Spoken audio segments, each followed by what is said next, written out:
Sa patuloy na pagpapaigting ng kampanya kontra illegal na droga, kalaboso ang nakatalang top 10 city-level high-value individual sa ikinasang buy-bust operation ng mga otoridad sa Davao City. Tinutukan yan ni Patrolwoman Berna May Lapus.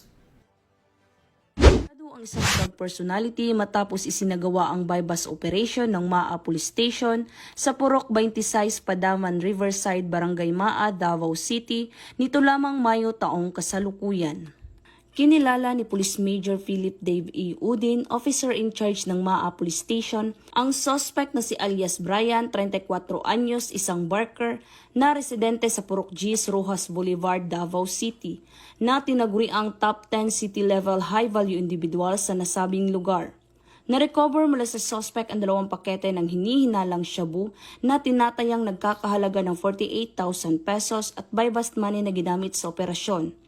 Samantala, ang suspect ay kasalukuyang nasa kustodiya na ng Maa Police Station para dumaan sa tamang disposisyon at karagdagang investigasyon kaugnay sa kasong paglabag sa RA 9165 o ang Comprehensive Dangerous Drugs Act of 2002. Samantala, patuloy naman ang Police Regional Office 11 sa pamumuno ni Police Brigadier General Leon Victor 07 na sugpuin ang anumang iligal na mga gawain para mapanatili ang kapayapaan at kaayusan sa buong rehiyon. Mula dito sa Police Regional Office 11, ako ang inyong PNN Correspondent, Patrolwoman Berna May Lapus, alagad ng batas, tagataguyod ng Balitang Pulis.